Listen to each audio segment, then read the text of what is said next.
Hi, everyone. I'm Lori Ward. We're going to dive right in. And as always, we're really grateful that you're with us here today.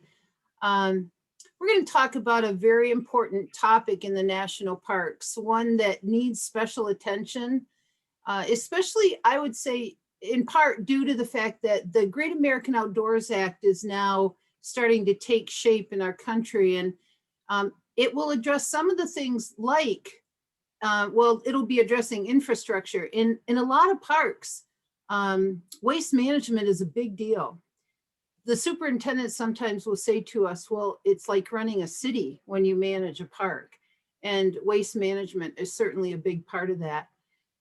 If you have questions as we go through our time this afternoon, please enter them down in the chat box. I'll be watching those and I'll address them when Kerri's all done with her program. One thing I want to mention to you is when we're done today, Kerri and I both know this toilet up at Mount Shuckson in North Cascades National Park. It's an unbelievable toilet, and it's got like the best view in the world, Mount Baker and Mount Shuckson. And so it's kind of legendary. But with that, I am going to say that I'm CEO at Washington's National Park Fund. I often say I have the best job in the world.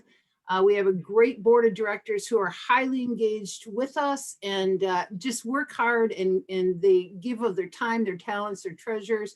We have a great staff of 6, almost 7, soon to be hiring our new marketing communications manager. We all work hard. We work very closely with the national parks and with park staff like Kerri. The superintendent serve as advisors to our board of directors and to us and help us out a lot throughout the years. We work to educate people about the parks needs, the financial support that people can give through Washington's National Park Fund. I see a lot of you out there. I know a lot of you. Thank you for your years of support. The loyal giving is remarkable. And with that, I'm going to say to Kerri, I'm going to pull up my little bio and read it off. This is Kerri Cook. We're glad you're with us, Kerri. Kerri moved to Port Angeles as Olympic National Park's water and waste management environmental engineer, She moved there in January of 2017. After living and working in none other than North Cascades National Park. I would guess at a time she feels like she has the best job in the world, being in these wonderful locations. She was at North Cascades most of her life and professional work. She's also had seasonal work at Yosemite National Park in the Trails and Utilities program while completing her master's degree at the University of California, Davis. In biological systems engineering, I bet you're smart, which includes her thesis, investigating the role of fungus in restoration efforts following dam removal in on the Elwha River. If you haven't been over to see what's left behind, what once was the Elwha, the dam there, make a point of going over and seeing it sometime. Kerri became licensed as a professional engineer in Washington State in 2014. And with that, Kerri, your job now is to relax and have fun with us and educate us about following the flush at Olympic National Park. Turn it over to you. Great, thanks Lori for the personal introduction, and thanks to Washington's National Park Fund too for supporting this topic. Some people find it interesting, some people find it kind of gross, but I'm guessing that it's fair to say that most of you are here because you're just a little bit curious as to where this topic is going to take us. This subject matter, maybe more so than any of the other prior virtual field trips, might actually be better experienced virtually than in person. So I'm excited that you guys are happy to join me here. Next slide, Casey. So I just wanted to start this field trip with a poll because I'm interested in knowing more about all of you and what happens when you flush. So hopefully you'll have a poll up on your screen right now, and I want you to just take a moment and identify what style of wastewater management you have at your primary residence. So if you can see that, you can go ahead and start responding to that poll. And maybe you've got some acreage with a septic tank and drain field. Maybe you live in the city and you pay a monthly fee for your sewer connection. Or maybe you don't know what happens when you flush, in which case this could be a really enlightening field trip for you. Okay, I'm seeing a lot of responses. Oh, this is really interesting. Okay. Great. And so in terms of the results, the poll has just, oh, right. I'm gonna share the results here. So it looks like about 22% of you are on a septic system and drain field system. Only one of you knows that you're on a larger community on-site sewage system. 72% have a municipal sewer connection. And this is really exciting. Somebody has a waterless toilet. And there's about 4% of you that are not sure. So that's excellent. This is going to be really fun for all of us. Thank you for sharing. So that's actually really typical of, I would say, the nation in general. So according to the EPA, nearly a quarter of all US households, just like on our poll today, utilize a residential on-site septic system. And this is one of the most common solutions for rural wastewater management, and it works really well when you have the right environmental conditions. So as you can see from this image here, as we follow the flush, I like this one because it actually has the flush on it. The first step after you flush almost always consists of a septic tank, and that's where the contents of your flush are designed to be held in that tank for a minimum residence time. Typically that's 36 hours, and that allows the solids to drop out, the liquids to, or the fats and oils to rise as a suspension, and the liquid portion of your flush then flows out into a leach field or drain field, which is where the wastewater can slowly percolate down through the native soil, which provides a whole nother level of treatment.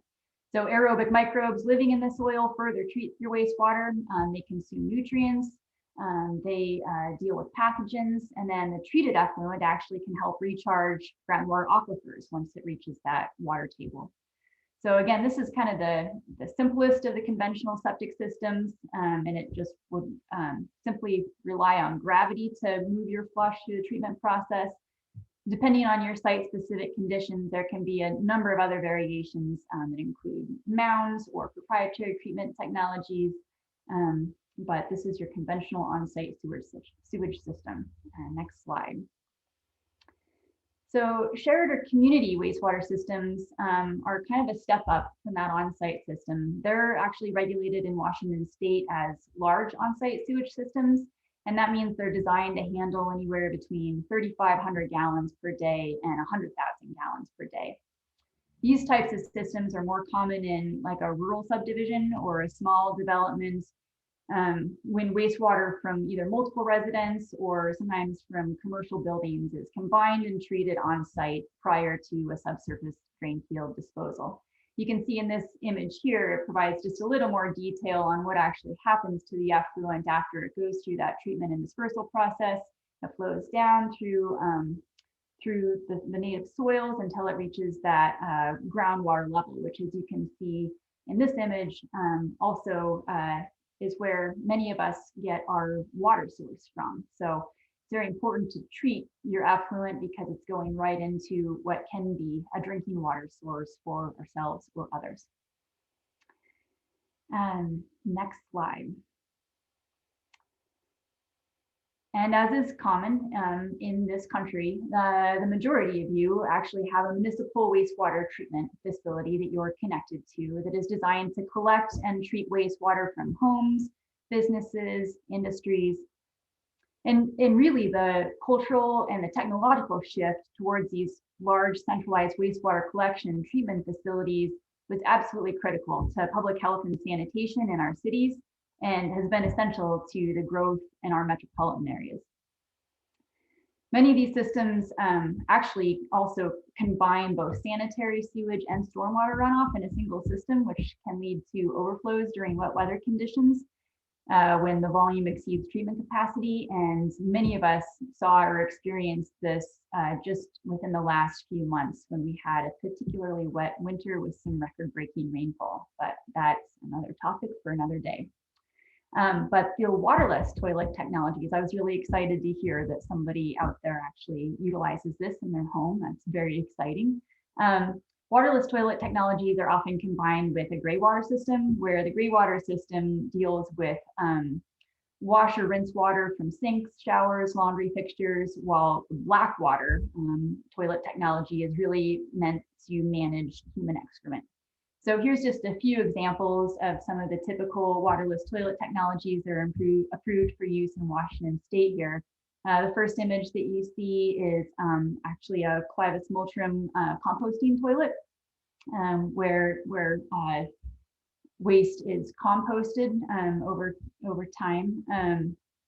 Composting toilets can be really challenging, but their aim is pretty cool. It's just to create ideal conditions for biological and physical decomposition of that waste under sanitary, controlled, aerobic conditions. It's a really amazing process that basically transforms pathogens and pollutants into a nutrient-rich soil-like material without the unnecessary consumption of water resources. Unfortunately, it's a process that requires really specific oxygen, temperature, and moisture conditions, and so it can be difficult to optimize those conditions for microbial activity. The middle photo here is an incinerating toilet. They're a little bit more unusual, but they basically incinerate the waste. And then the third image here that you see is a urine diverting dry toilet. We're going to return to this concept. Olympic National Park has one that we recently installed that I'll tell you about towards the end of the field trip. But as you can see here, a direct deposit through the riser of the toilet allows liquids to gravity drain into a separate system. And then there's a conveyor belt that you can use to remove solids into a separate storage and management location. Next slide. So I just briefly want to mention, we don't need to get too far into regulations, but it's important to understand who and why there are regulations of your wastewater in Washington State. So I just want to emphasize there's two different elements to this. There's the wastewater treatment side, and that can be physical, biological, or chemical. As I mentioned, a lot of times we'll have septic tanks. Sometimes that septic tank can be aerated or filtered to provide additional treatments. And there's a range of public domain and proprietary treatment technologies. But the regulation side comes in on the disposal side of the equation. There's a couple different ways where the effluent of wastewater is disposed. If you've got a direct discharge to some sort of a surface water, that is regulated through the Washington State Department of Ecology. Typically, those individuals will have an NPDES, National Pollutant Discharge Elimination System permit to do so, and that regulates the conditions of what they're allowed to discharge and when and how much. More common that we're probably going to talk about for the most part today is discharge to groundwater through either just a residential septic drain field or the multi-user drain field, which are those larger on-site sewage systems. Those are either regulated at the state level through the Washington State Department of Health, or some of those smaller on-site systems are managed at the county level, which is if you were to get a residential septic system permit, you would go through your local county. But why do we do this? Why do we regulate it? The most important reason is because we're trying to protect waters of the United States. There's two primary regulations that really affect this. The Clean Water Act, which I referenced here, whose the main intent and purpose of that is to restore and maintain the chemical, physical, and biological integrity of the nation's waters. That primarily focuses on surface water. The even bigger overarching regulation is the Safe Drinking Water Act. And really that's what says that we need to protect all of the waters of our nation, both above ground and below ground, regardless of whether they're actually used for drinking water, but rather if they have the potential to be used for drinking water. We want to preserve the water quality of those waters so that we have that potential for drinking water, safe drinking water throughout the country. So I just want everyone to keep that in mind as we go through this field trip today. That's why we do this, really, is to protect the quality of our water sources in this country. And with that, we'll head to Olympic National Park. So this is where I work now. It's a great place. And so there are a number of different wastewater systems that we have here in the park. And you can see we got one municipal sewer connection. That's actually the picture here is our headquarters. That is connected to the city of Port Angeles. We manage 5 large on-site sewage systems, 37 small on-site sewage systems, 21 front country vault toilets, 92 backcountry waterless privies. That entails some further conversation. And all of this is dispersed throughout 4 separate counties. So regulatory wise, things can get a little challenging at times, but it's great fun and we certainly enjoy doing our best. So for this virtual field trip, we're going to head out to the coast and we're going to start at Claylock. So for those of you who have been to Claylock, this is at the far western edge of the park. And this is where we have our one and only sewage lagoon system. So in this image here, you can see the Pacific Ocean on the far left of this aerial image, and that's Highway 101 running north-south and paralleling the coast. So this site right here that you can see is located just south of the Claylock developed area, which is where we have a campground, ranger station, the Claylock Lodge concession operation, and our administrative facilities. So to give you a sense of the scale of this image, the footprint of the lagoons that you can see there is 500 square feet, or about 4.62 acres. So you could essentially fit the area of 4 football fields over these lagoons here and have some room to spare. All of the wastewater that's generated throughout the Claylock developed area gets collected and pumped to these lagoons, which were constructed in 1970. And the cells themselves are relatively shallow, maybe just 3 to 4 feet in depth. So how the system works is the wastewater flows through the cells in series. So it starts with those 2 smaller cells that you see there, which are actively aerated to promote that aerobic decomposition before overflowing into the 3rd larger cell. So the bottom layer of the lagoons is where all the sludge deposits, and that layer supports the anaerobic organisms. They do a great job too. They're just a lot slower. They work under different environmental conditions, but they too are essential to the treatment process as compared to the aerobic organisms, which utilize oxygen for their metabolic process. So the presence of the green algae that you see growing here is actually pretty essential to the successful performance of the lagoons. So in the sunlight, the algae utilize carbon dioxide from the water, wastewater, and they release oxygen produced from the photosynthesis process. And this creates this super saturated oxygen conditions right near the surface. So this is, again, what fuels the aerobic bacteria, which consume and stabilize all the organic pollutants in those upper layers of the wastewater. And then at night, when the photosynthesizing stops, the oxygen levels drop and the pH rises due to the intense use of carbon dioxide by the algae. And this allows ammonia, which is a form of nitrogen, to volatilize out. So this diurnal cycle happens over and over and over, approximately 200 times in this particular lagoon system for any given unit of wastewater, because the system itself is sized and designed to have a hydraulic retention time of 200 days. So I'll call it a packet of wastewater that enters this, it should take on average 200 days to get from the start of the system to the end. So by the time that wastewater has reached the far end of the last lagoon, most of the pollutants have either been removed or transformed. We have a pump that runs that final effluent through a final chlorination and dechlorination process to ensure that any of the remaining pathogens are killed. And then it's dispersed through a 2.1 acre spray field for evaporation and infiltration. You can see that spray field just off to the side on the far right of the image here. And at Claylock, one of the unique resources that drives us to maintain water quality in the area is the razor clam population. So this is really interesting, and I don't know a lot about it personally, but in recent years, the razor clams at Claylock have really struggled to reach a mature harvestable size on this beach, which has forced management of the resource to keep harvesting closed to the public. And of all the coastal beaches in Washington, which are managed for recreational razor clamming, Clay Lock has had the lowest density of razor clams for the past 2 years.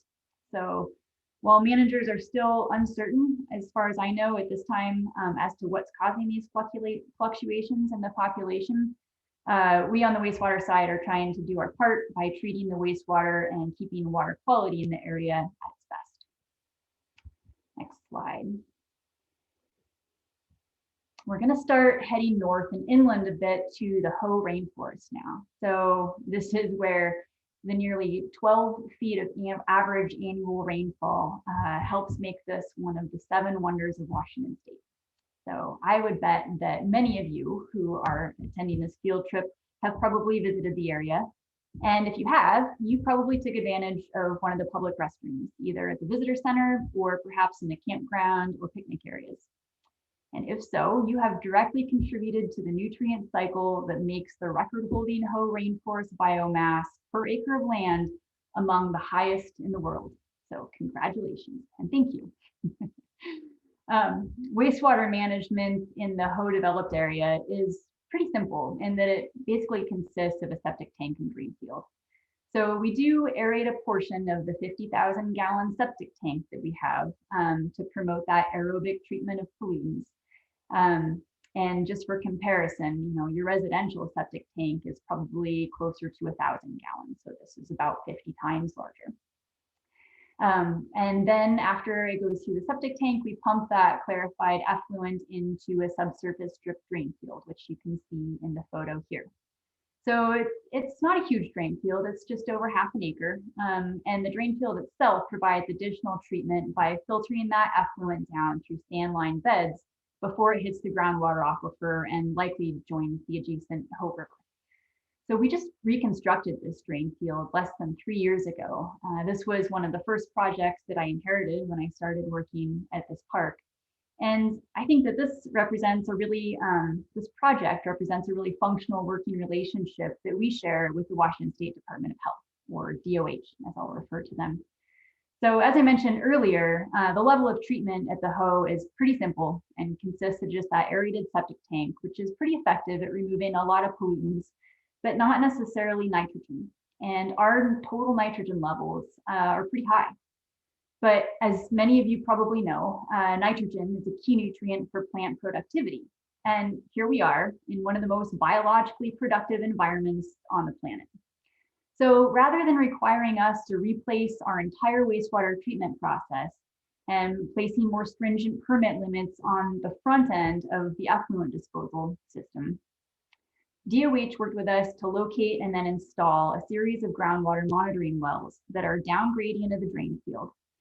And we monitor those monitoring wells on a quarterly basis so that we can sample and demonstrate that any excess nitrogen that's in the form of it's a more mobile form, specifically nitrates, wasn't reaching the groundwater aquifer and endangering water quality.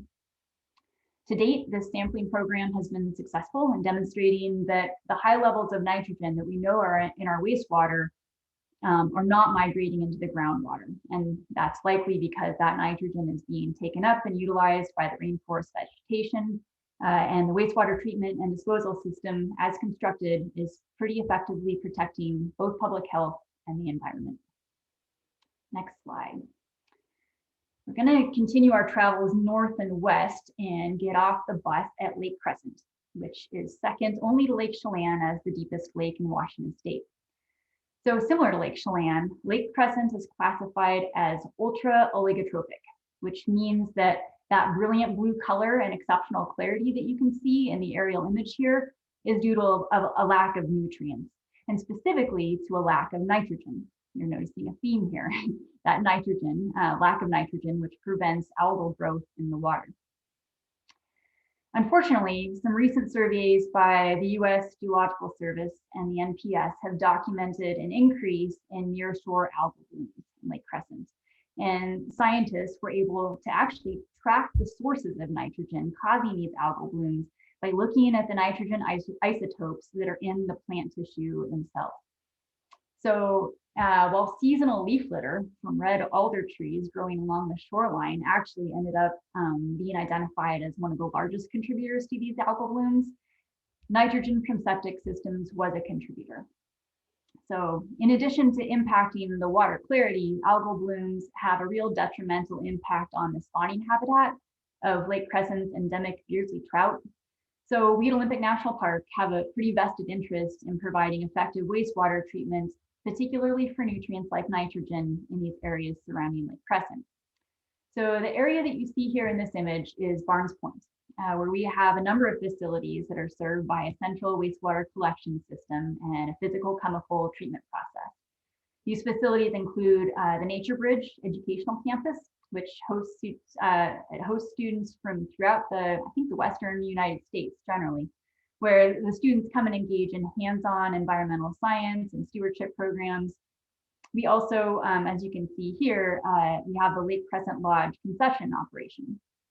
So I'd like to point out the large white tent that you can see here in the middle of the open grassy field. Yes, thank you, Casey.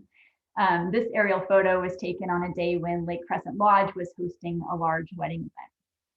So if you were to follow the flush of the bride and groom who were staying in one of those small cabins that's located between the lakeshore and the wedding tent, then that flush would make its way through a series of lift stations from their cabin all the way around the northern perimeter of the field and going clockwise over to the wastewater treatment plant, which is located in the lower right corner of this image. What that wedding party likely doesn't know is that following treatment, their flushes are pumped right back out to water and fertilize the beautiful open lawn on which they'll be exchanging their vows. So if you look closely at the field, you can just barely discern the outline of those drain fields by the different colors in the grasses. And if I can ask Casey to just click on the next slide, they should be out, and there they are. Who knew? Probably not the bride and groom when they opted to exchange their wedding vows on the Lake Crescent Barnes Point drain field. Next slide. So instead of getting back on the bus, we're going to take a boat ride across Lake Crescent to Log Cabin Resort on the northeast shore of the lake. So Log Cabin Resort is a seasonal concession operation. It's typically open May through September or October. And the wastewater system that we operate to support this developed area consists of an activated sludge treatment process with extended aeration. Again, trying to keep those aerobic microbes healthy and happy so they can work really hard for us. This treatment system and conventional gravity drain field was installed in the mid-1980s, and it has proved to be very challenging in recent years. We are currently in the process of designing a new wastewater treatment system that'll be more effective at meeting our discharge permit limits and will also be capable of treating for and removing nitrogen, which is clearly a concern when we're this close to Lake Crescent. So our hope is that this system will be installed within the next couple of years, and we will continue working on that project. Next slide. I'm now going to ask you to take a deep breath, and we'll get back on the bus and gain some elevation to reach our last and also our newest large on-site sewage system that we manage here at Olympic National Park. This is located at 5,200 feet in elevation and serves the Hurricane Ridge Visitor Center. So this is a success story that could easily have been a disaster. So just over a year ago, in the fall of 2019, we were conducting a site investigation of the original septic tank and drain field, which is located in this sandy gravel area that you can see here just to the right of the tree in the foreground. So this system was designed and constructed in 1951 to serve the then new Hurricane Ridge Visitor Center. It had a 24,000 gallon septic tank and a drain field that was sized using today's standards to handle just over 1,000 gallons per day. Fast forward nearly 7 decades, following exponential growth in visitation to one of the most popular destinations in Olympic National Park, what do you think we found during our in-depth site investigation? If you guessed an undersized failing drain field, you are correct. How undersized? By an order of magnitude. When we reviewed the data, we found that during peak summer months, we had been putting an average of 10,000 gallons of wastewater per day into a drain field that was constructed in 1951 and sized for 1/10 of that volume. It's amazing that this system functioned as long as it did, given what we were asking it to do. And so at that point, we initiated what became, I'll call, a near heroic effort that resulted in design, permitting, and construction of a brand new large wastewater treatment and drainfield system in less than 9 months from start to finish, which was amazing. The new system that we installed consists of 45,000 gallons of septic tank capacity combined with a 30,000 gallon pump tank, and that disperses filtered effluent to a 20-zone drain field with gravelless chambers and sand-lined trenches. So if you look closely at this photo, you can see sprinklers watering the newly constructed drain field. It's that nice bright green spot in the center of the screen there. This photo was taken last September. To construct the drain field, our contractor basically removed all of the sensitive subalpine meadow vegetation with their equipment. They stockpiled it until the drain field infrastructure was constructed, and then worked side by side with our own NPS employees who replaced meadow vegetation by hand across nearly 1.5 acres of that meadow. The meadow restoration was supplemented with transplants grown in the NPS greenhouse, and also included a dispersal of collected native seed from the area. So the active restoration for this project will be ongoing through 2021, with the hope that visible construction impacts of this new system will be pretty negligible following a few seasons of growth and recovery. And that's it for Olympic National Park's large on-site sewage systems.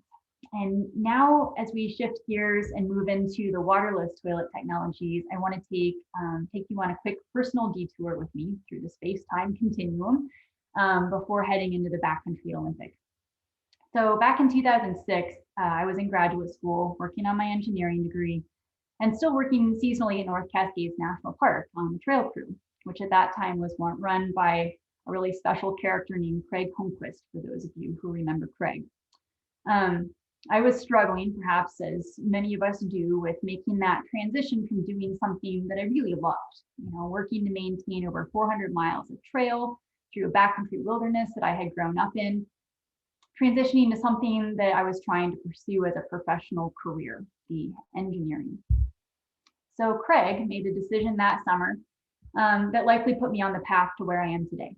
He hired me as an engineering technician and asked me to hike to all 18 of NOCA's backcountry composting toilets to evaluate their functionality and performance, and then design a new toilet that could be fabricated and helicoptered out to these sites as our backcountry visitation continued to rise and the existing composters that we had either filled or failed. I was thrilled. I couldn't have imagined a better way to spend my summer at that point. I hiked nearly 200 miles over the course of the summer to visit 18 composting toilet sites, ranging from about 4,500 feet in elevation to 7,600 feet in elevation. And these photos are just a few of my favorites that I want to point out. The Copper Lookout is the really lovely sunset you see in the lower right-hand corner there. Copper Lookout is located up near the Canadian border, northeast of Mount Baker. This view is looking down the Silesia Creek drainage, which eventually enters the Chilliwack and then flows out to the Fraser Rivers in British Columbia.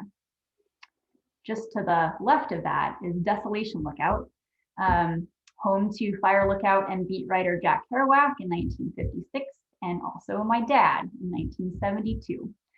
This lookout is located on the east side of Ross Lake, and the view in particular that you see in the lower left corner here is looking north into Canada, past Hosamine Peak into the headwaters of Lightning Creek, which drains into Ross Lake, passes through Seattle City Lights hydroelectric project, and empties into Puget Sound via the Skagit River. In the upper right, you see Sahalee Arm. That's a very popular mountaineering access route just up from Cascade Pass. You can just barely see Doubtful Lake there. And Doubtful Lake drains into the Stehekin River Valley, and then Lake Chelan, and then on to the Columbia River and out past Portland and into the Puget Sound. And as Lori mentioned at the very beginning in the upper right corner, this is the infamous Sulphide Glacier view on Mount Shuckson, accessed through the Mount Baker-Snoqualmie National Forest, but actually it lies within the boundary of North Cascades National Park. That sulfide lake that you can see, which drains into the Baker River, and also the Skagit. So as beautiful as these images are, I wanted to highlight them, not just because these sites are beautiful and scenic, but you can also see that they're very rocky with minimal soil development, and they're just upslope of some pretty pristine waterways that drains down through some of our most heavily populated communities in the Pacific Northwest. So one of the greatest challenges that we face with visitation in our national parks is how we manage human waste in a manner that protects both public health and the environment. I think this makes it pretty clear. Next slide. So for those of you who are curious as to what came of my composting toilet vision quest, we did end up partnering with a local fabricator in 2013 to construct an aluminum style direct deposit toilet. This unit was designed to handle the high elevation snow loads that are typical in North Cascades. It was completely coated with a plastic liner, really similar to what's sprayed on as a truck bed liner to protect the aluminum from corrosion. All of the exposed hardware was stainless steel. The chamber is vented to help reduce moisture. And it's got an access step with a built-in storage box that can be used to store a shovel, PPE, or anything else that MPS staff need for maintenance. We did put a sign on the seat asking users to urinate elsewhere and attempt to promote the composting process. But honestly, in retrospect, I found that effectively composting human waste in the backcountry is a really challenging, labor-intensive process. And what we've tried to employ as, quote, composting toilets are really just vaults to collect and fly human waste out of the backcountry at a very large expense. But if you want to see for yourself how well these composting toilet prototypes are functioning, I think that there are close to a dozen that ended up getting installed throughout the North Cascades. And even if the toilet performance is a little disappointing, I can guarantee you will not be disappointed by the views. So next slide, we're going to get back to Olympic National Park now, where I mentioned that there were 92 backcountry toilet sites that utilize a variety of technologies to manage human waste. So the backcountry waste management program at Olympic National Park is really a team effort. So roving rangers from the Visitor and Resource Protection Division do almost all of the regular operations and maintenance of these sites. That ranges from monitoring the remaining capacity to changing out vaults to arranging for helicopter flights that physically remove collected human waste for treatment and disposal outside the park at average costs that can be over $20,000 per year.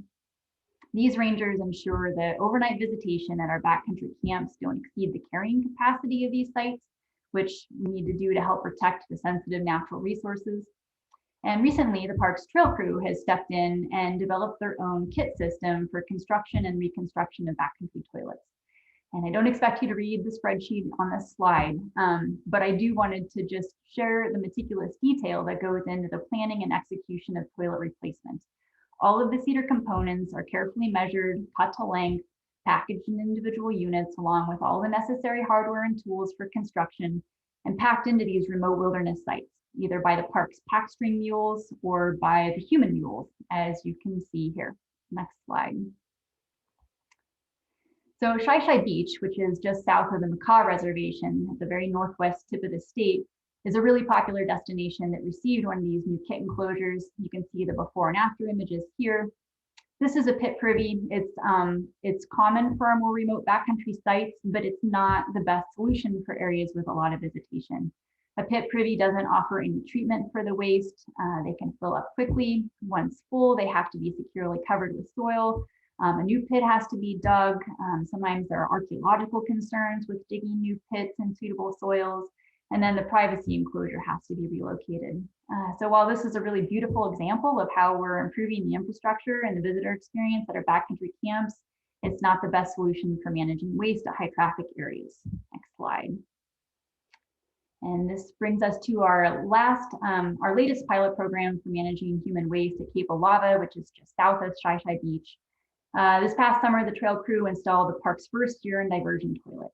So again, I mentioned this in the start, the idea is pretty simple. The conveyor belt is inside the riser, liquid gravity flows to a mini drain field for on-site disposal, and the solids are moved via foot pedal, shown on the right side of the riser here, along the conveyor belt and into a separate enclosure where they undergo a moldering process, which is really a a slow, cool composting that doesn't completely remove pathogens, but it does stabilize and reduce the waste. So this is a much more effective way of separating the liquids from the solids compared to the signage that we were posting on the North Cascades composting toilets, asking users to urinate elsewhere. But by separating the high nitrogen urine from the solids can more successfully undergo that aerobic decomposition process, which we hope then will lead to lower operational maintenance costs to safely manage and remove the solids from the backcountry. So there are still a lot of details and unknowns that need to be worked out with this system, but we're optimistic that it'll be both a viable and a cost-effective option in our toolkit for managing human waste in the backcountry. Next slide. And that is the end of our virtual field trip following the flush around Olympic National Park. Great job. Thank you. Yeah, that was great. A lot of information. Oh, no, it was great. It was really terrific. People might wonder, why do they pack those, the boards in? And it's partly due to the fact that the parks really are limited in the number of helicopter days, and they just want to keep that to a minimum. Any comments on that? Yeah, it's really, if you follow the wilderness regulations, we're charged with using the minimum requirement. And so if we're able to provide infrastructure that protects the resources in a way that doesn't use, mechanized systems and is just the minimal impact, that's going to be our first choice. And so that's using people or stock animals is always our first go-to choice on removing things like toilets and human waste into and out of the backcountry. Helicopters are really the last resort when it's not feasible for these other alternatives. And I have a few questions here. Somebody says, this is so interesting. Can you talk about monitoring and dealing with human waste in the backcountry where toilets are not available? Do you have comments? That's a huge subject that I don't know if I can comment on. But yeah, a lot of people are looking into it because it's a really challenging issue that's becoming only more so as we have more and more visitation in these remote backcountry areas. Is the unit you showed at Cape Alava the same as the unit at the Elwha River entrance to the park? It actually is the exact same one. We first pilot tested the use of the mechanism at Madison Falls and the Elwha for about a year to just see if we were comfortable with the mechanism itself before putting it into this remote location. So it is actually the exact same toilet that got relocated. And with that, we are out of time, but before everybody signs off, I'm going to embarrass my wonderful colleagues and ask them to come on the screen. Casey, can you go back one, please? And if you guys can open your monitors, I'd like to introduce the two people that make these things happen. And if we're not able to, it's okay. But Casey Satteray is on staff and she manages our virtual field trips with us. And Sharon London did it all of last year. And Sharon and I were the ones that got all this going. And the response has been overwhelming. We're happy that so many people have enjoyed it so much. If you have ideas for programs in the future, requests, drop us a line. Casey, you can go forward one, please. Drop us a line to wnpf.org with your ideas and we'll entertain those. Coming up on February 17. It's 2 weeks from today. We will have a special program. Hi, there's Casey. We'll have a special program where we are featuring a bark program. It's the Bark Rangers, as in dogs bark. And it's a special program that we funded. And Sarah Krieshbaum, the wonderful superintendent at Olympic National Park, will be telling us all about the program. So that's coming up in 2 weeks. Kerri, thank you. That was terrific. Really, thank you. Not, so glamorous, but very important topic for all of us to learn more about, so we just don't take those things for granted. Everyone, thanks for joining us today. Have a great afternoon. Be well, stay safe out there, and we'll see you in a couple weeks. Take care.